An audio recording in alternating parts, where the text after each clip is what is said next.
Welcome to another 5 minutes with your DNA and Diane Southard. I am excited today to teach you a little bit about the Family Tree DNA match page. It has a lot to offer, a lot of information, so we better get started. All right, as I said, here at the Family Tree DNA match page, there's a lot going on, and so we have to just jump right in. First of all, at the top, you'll see up here, it says most common surnames. And ideally, this would be the place where you would look for surnames that might be missing in your family tree. The principle of it is really good. If you see a bunch of matches that have a surname that you don't have in your family tree, this is a really good indication that you might want to start looking to see if that name belongs in your family tree. But at Family Tree DNA, really all it does is tell you the most common surnames in America. At least it does for us. So again, the principle is good, but application not fantastic. Secondly, you can see this filter right here where you can search by ancestral surname or by the name of your match. This is a fast way to just scan through your matches to see if anyone has the surname you're interested in researching. The other filter over here on the side is like a navigation bar, and even though it's blank right now, which not sure why that is, there are a lot of options there for you to filter your matches to see maybe your closest matches or matches with particular characteristics. We'll look a little bit at that later on. So this is your main match page. Out of all of these things, the most important column is always this one. This is going to reveal your relationship to your DNA match. But as you can see, Family Tree DNA is a little bit vague about your relationships. They say things like, this could be your second to third cousin, or maybe your second to fourth cousin. And there's a lot of options. One way to help you narrow down which matches might be the most beneficial for you to research is to expand your view a little bit and look at these two other metrics. The first is the total amount of shared DNA. It's called shared centimorgan right here. That number is really important, as the more you share, the more you should care, meaning that the more you share with someone, the closer you're likely related. However, this other metric called the longest block right here, it helps you determine if that match is really worth your time. For example, if we're to review these two matches, Alan and Dina, on my dad's DNA match list, you can see that they're sharing roughly about the same amount of DNA. Maybe it's about 130 centimorgans. But you can see the longest block for Alan is 50 centimorgans, while the longest block for Dina is only half that at 24. So if I was going to decide whether to pursue a relationship or to pursue finding a relationship between me and Alan or me and Dina, I would choose Alan every time, because bigger pieces of DNA in general mean closer relationships. You can also see over here on the side, there's a place to take notes about your DNA match, maybe correspondence that you've had or information that you found about them.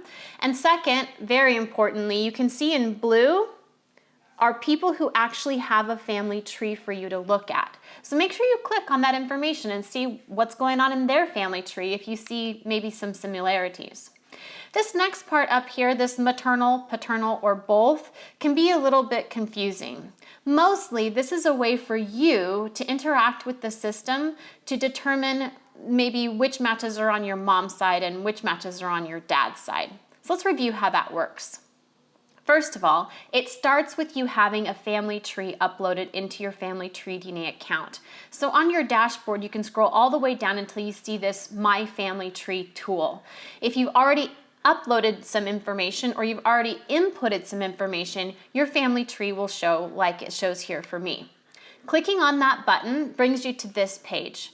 And you want to click at the top where it says Link DNA Matches, or I guess it just says Link Matches. That brings up this, your list of DNA matches. Your next step is to identify a match you already know your relationship to. So for my dad, this is Miss K. I know who Miss K is, and I've added her to my tree at Family Tree DNA. Once I've done that, I can then drag Miss K. So I click on her and I drag her over to herself in my tree, and then I drop her right there. And that links this person, Miss K, in my family tree to this person, Miss K, in my DNA match list. Essentially, what we want to do is do that for anyone who's closely related to you. So this system works for parents, aunts and uncles, first cousins, grand aunts, and various forms of first cousins removed. Okay, it has to be a close relative in order to access this tool we were just talking about and the main match page. Of course, you can drag and drop and link anyone on your match page to your tree, and that will be beneficial. But if we want to activate this tool on the main match page, it has to be a close match. So if we take Miss K, for example, and we're dragging and dropping her using the tool I just represented, basically what we're doing is asking the system to use the shared matches tool. So it's called shared matches at other companies. Here at Family Tree DNA, they call it in common with.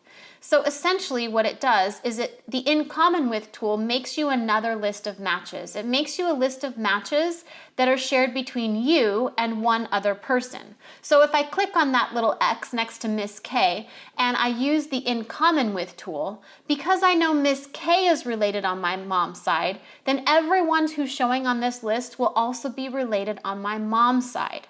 So when we're dragging and dropping Miss K to her place on my tree, essentially we're telling the system, hey, anyone sharing DNA with Miss K is related on my mom's side. So when I do that, you can see now my match page has updated. It's added 631 matches to this maternal tab.